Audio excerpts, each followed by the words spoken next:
Hey everyone, it's Phoenix. It's day 6 of my Everyone is Beautiful challenge.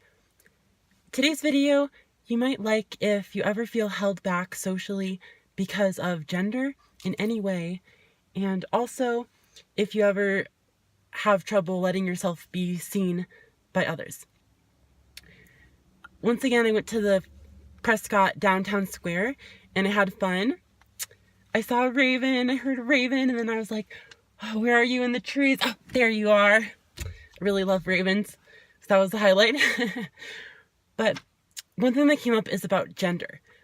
No matter what gender you are, people react to you in different ways, in different situations, which can sometimes be what you want and other times be limiting. It's really confusing to navigate sometimes.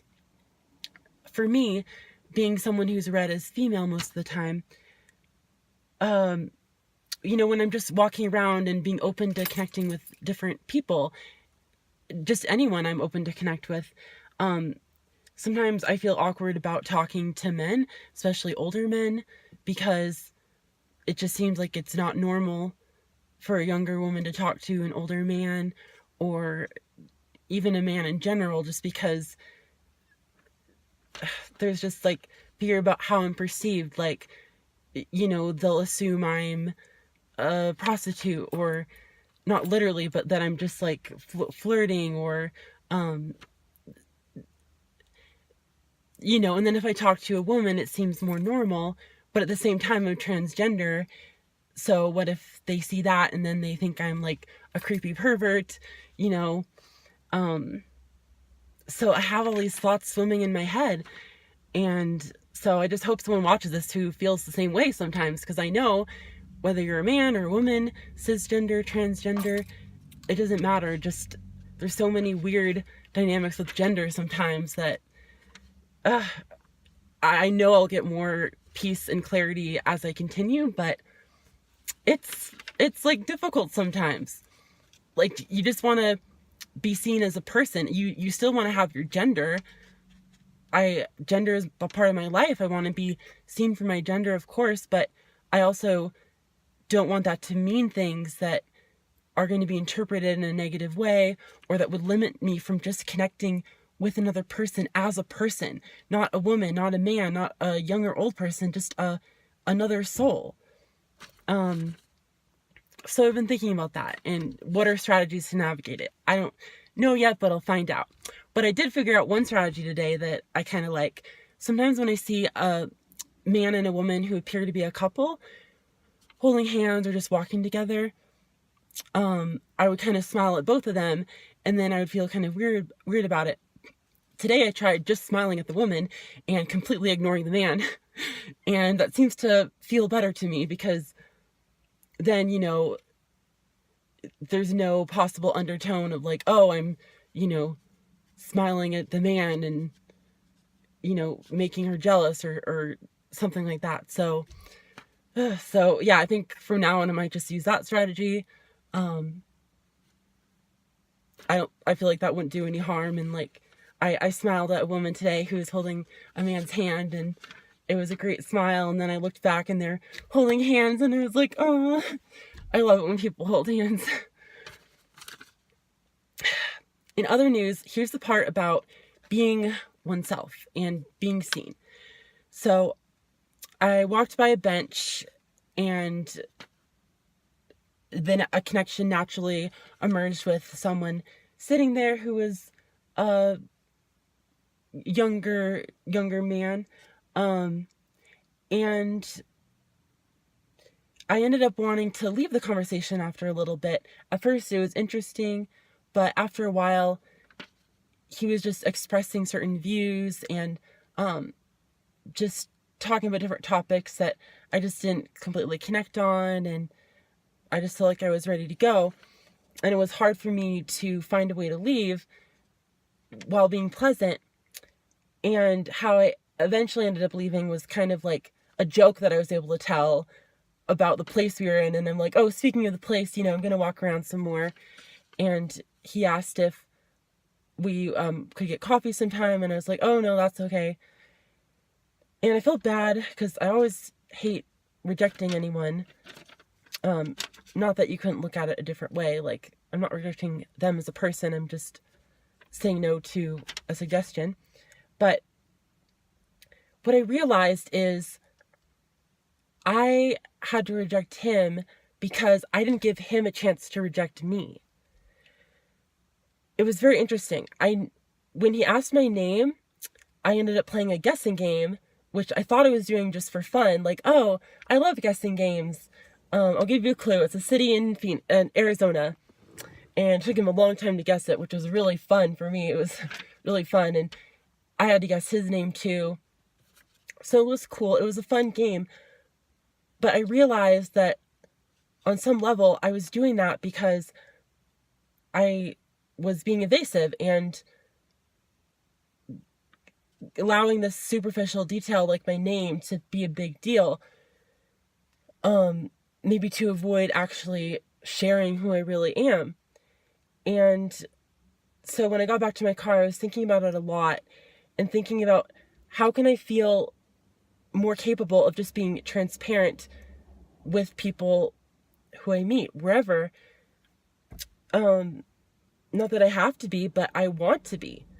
I want to either be transparent or I don't want to connect at all. At least to some degree. I want to move in that direction.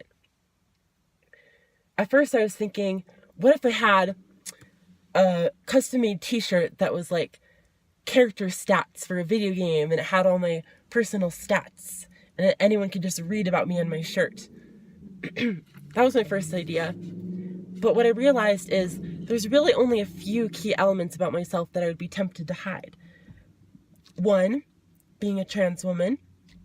2, being a vegan and what I believe that animals' lives are their rights and they should be happy and free and we should do everything we can to not hurt them. And 3 is that I do this belief coaching work sort of a little bit and I want to figure out how to help people be happier and more free from the inside out by helping them improve their beliefs and their outlook on the world. And I just haven't figured out how to share those gifts in a way with people. I feel all insecure about not being able to explain the stuff I know and share my gifts because I actually do have skills and knowledge with this stuff. And I just have to figure out how to find the confidence to share it. So those are like the 3 key areas. So I'm going to think about it more and think about how I can really start allowing that to be seen. In the meantime, I did have another idea, which is that if I meet someone, I can say, oh, hi, I'm Phoenix. Nice to meet you. Or lefty handshake, because I love left-handed handshakes better. And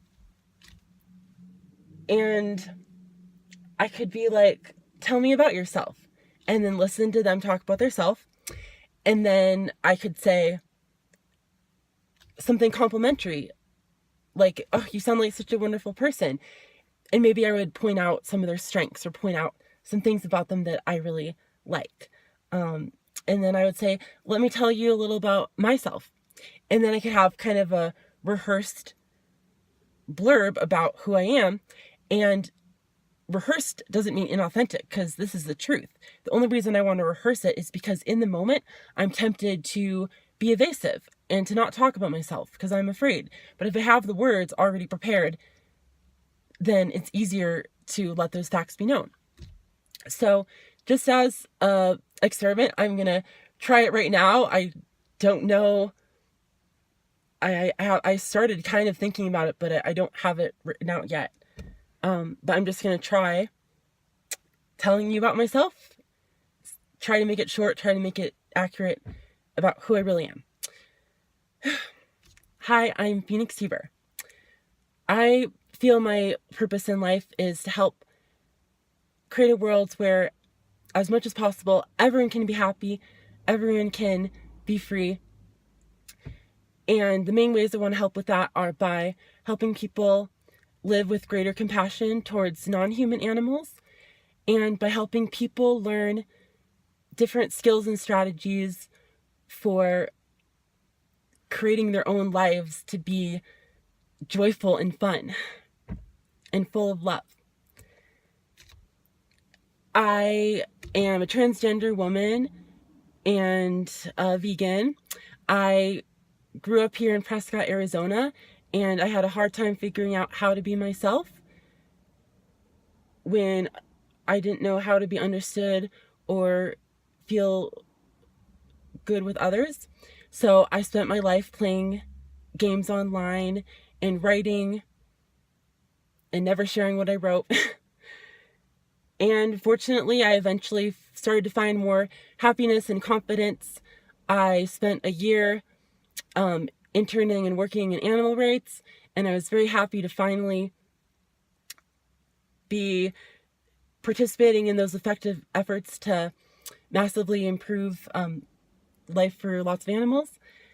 And now I return to Prescott, Arizona to go on a healing journey of loving my body, loving my gender, learning to be myself, and to love and appreciate the beauty in others better, and figuring out how to use my skills as a belief coach, which, did I explain that as a belief coach or not? I'm not sure, but I'm working on really figuring out how to boldly offer what I do best and who I am in a way that is clear and effective and can build a sustainable life of service for myself.